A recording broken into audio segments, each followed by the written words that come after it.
संत गोरा कुंभार आणि त्यांची भक्तिमय कथा. गोरा कुंभार हे 12व्या शतकातले एक महान संत आणि भक्त होते. ते कोंढीत म्हणजे तालुका बार्शी, जिल्हा सोलापूर येथे राहत होते. त्यांच्या आयुष्याचा मुख्य व्यवसाय म्हणजे मातीची भांडी तयार करणे. कुंभार का हाच होता. पण त्यांच्या जीवनाची खरी ओळख होती विठ्ठल भक्ती.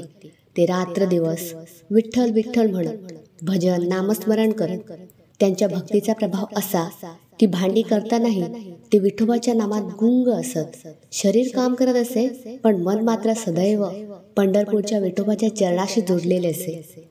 एक दिवस गोरा कुंभार चिखल तुडवी माती मळत होते. त्यावेळी ते नेहमीप्रमाणे विठ्ठल नामात इतके लीन होते की त्यांच्या भोवती काय घडते हे त्यांना माहीतही नव्हतं.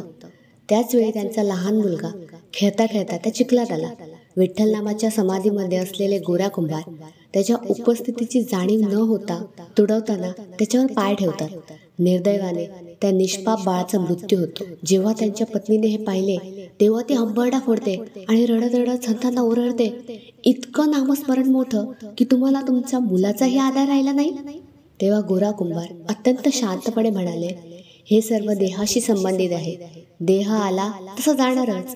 जे घडलं ते विठोबाच्या इच्छेनेच. पत्नीने दुःखात भरून येऊन विचारलं, मग तुम्ही खरोखर संत आहात का? त्यावर गोरा कुंभार म्हणाले, संत तोच ज्याला आपले शरीरही आपले वाटत नाही. या घटनेनंतर गावात चर्चा झाली. अनेक लोकांनी संत गोरा कुंभारांच्या भावनावर शंका घेतली. काहींनी त्यांना दगडमार करायची धमकीही दिली. तेव्हा काही संतांनी त्यांची परीक्षा घेण्याचा विचार केला. त्यांना तपासण्यासाठी एका चमत्कारी संताने त्यांचं सर्व घर भांडी फोडून टाकली. पण गोरा कुंभार शांत. ते म्हणाले, भांडी फुटली पण माझं मन विठ्ठलात अढळ आहे.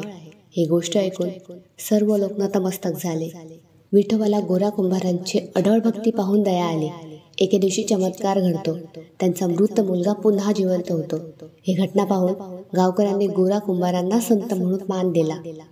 गोरा कुंभार आपल्याला हे शिकवतात की निस्सीम भक्ती म्हणजे स्वतःला विसरणं आणि परमेश्वरात विलीन होणं.